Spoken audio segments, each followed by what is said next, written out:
My dad brought the attention to me about 5 years ago, I guess.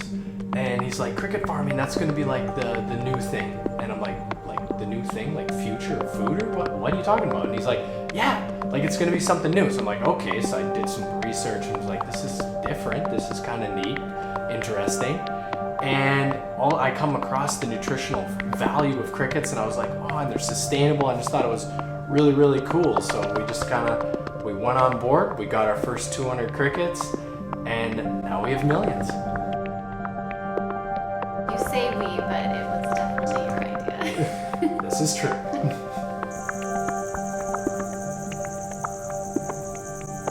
I'm Ryan Stepler.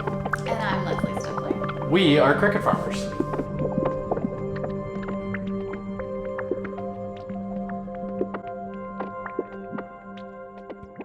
We have been farming for 5 years. We got our first 200 crickets in January of 2016.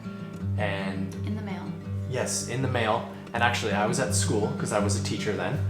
And I raced back during my lunch break and Les already kind of opened up the box. And well, I had picked up the mail, had a parcel, so had it on the kitchen table and I'm like, I'm just gonna peek and see what it's like, thinking the crickets were in the box inside something else. But as I opened the box, they all started jumping out. So then I closed it, put a book on it, and then waited for him to come home at lunchtime. Yeah, I come home and then there's this box sitting there. So I've never dealt with crickets in my life before. So I'm like, okay, I already had my room set up. I had a hydroponics tent in the basement set up. The heat's blasting in there because they like the heat, of course.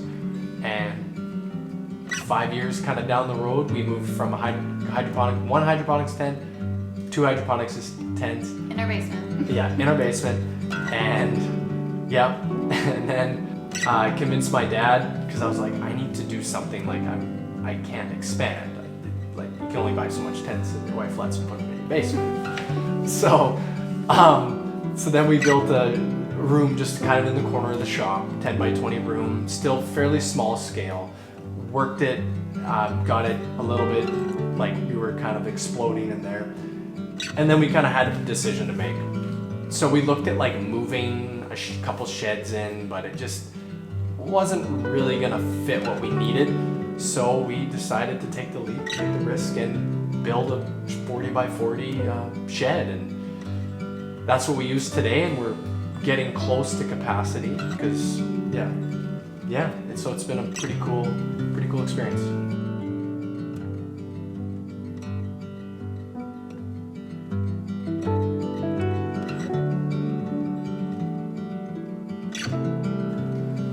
So every morning we have to feed and water the crickets and then put out new baby crickets, which are pinheads, and get them out, and then just the whole process of that. So then we harvest our crickets by freezing them, which is a humane way of doing it because the cricket their body will shut down due to the cold, and then eventually they will freeze and die. So a cricket's life cycle is approximately about 10 to 12 weeks. Now that's all temperature kind of dependent because the hotter that the crickets are, the faster they will grow. Whereas, so if you cool them, they won't live as longer. So we have it fairly hot in the shed, so then they grow quite quickly. So their lifespan wouldn't be like a full probably 12 weeks, maybe like 11. So so when they hit maturity, which is around 50 days, they will then start to produce eggs, and then we hatch the eggs out. We let it incubate for about 10 days, and then after the incubation period, they'll start to hatch, and then we take them out. We put them in little containers, and then they go out into these big 4x8 amount of crickets in there, and there's thousands of crickets. The crickets will lay eggs in peat moss, and then in the peat moss, they will stay there. So in the insects, they just abandon their egg. It's not like a chicken or something like that where they need to stay with it and nurture till it's born. So with insects, they just completely abandon the cricket, and then when it's time for it to hatch, it's totally on its own, and then it will live the rest of its life completely separated from parents, I guess, is what you would say. I don't know either. I'm not sure anyone, like I'm just picturing like a little cricket family, like mom, dad, and babies.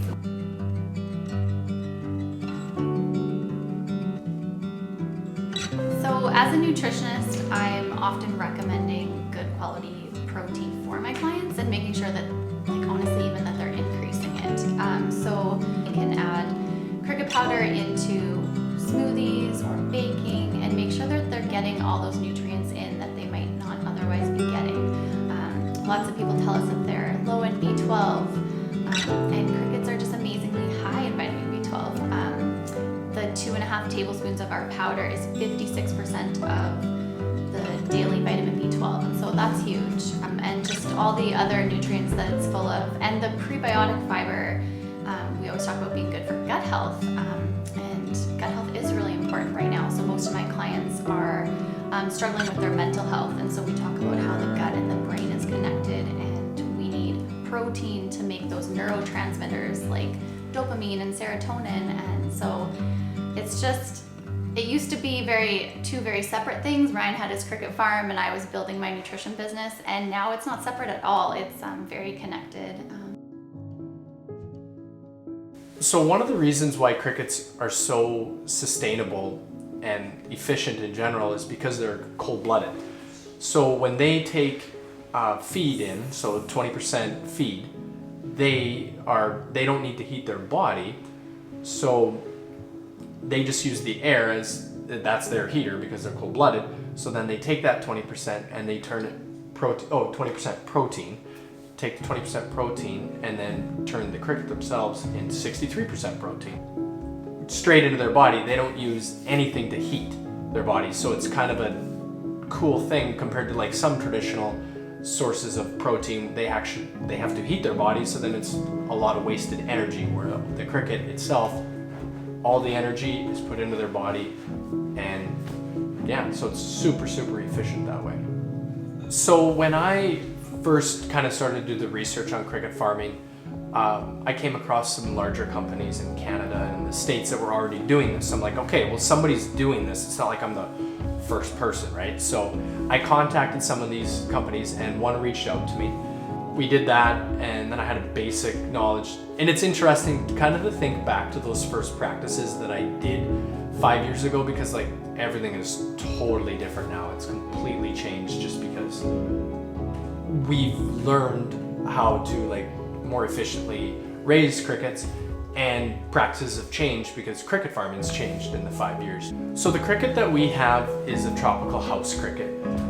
It's not native to this area like the field cricket that you see chirping, maybe annoying you in your garage or in your house sometime. It's a little bit of a different, species of cricket.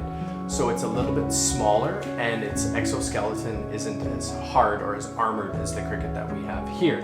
So it's digestible for humans and of course for animals. It's the same cricket that you would see at your pet food store. Yeah.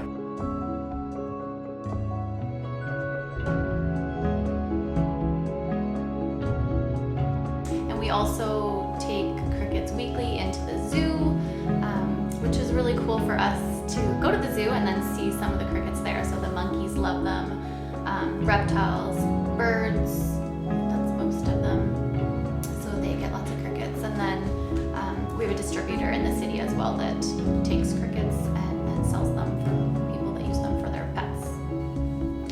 So you can find our product at a few retailers in Winnipeg, like Crampton's Market, Love Local Manitoba. It's on the goodlocal.ca website. Utopia, Fromagerie Bothwell. We're so thankful for all the retailers that have been open to this idea, and then lots of our local communities like Miami and Rose Isle and Manitou and Morden and Winkler. They've come on board too and have our product there at the grocery stores. So you can always check out our website too. We just added e-commerce, so you can purchase directly from our website, and you can find us on Instagram and Facebook, hear more about our story, see the process of farming crickets and using them in your kitchen, and then yeah, just learn more about us there. We're always happy to have questions and people following along with our story.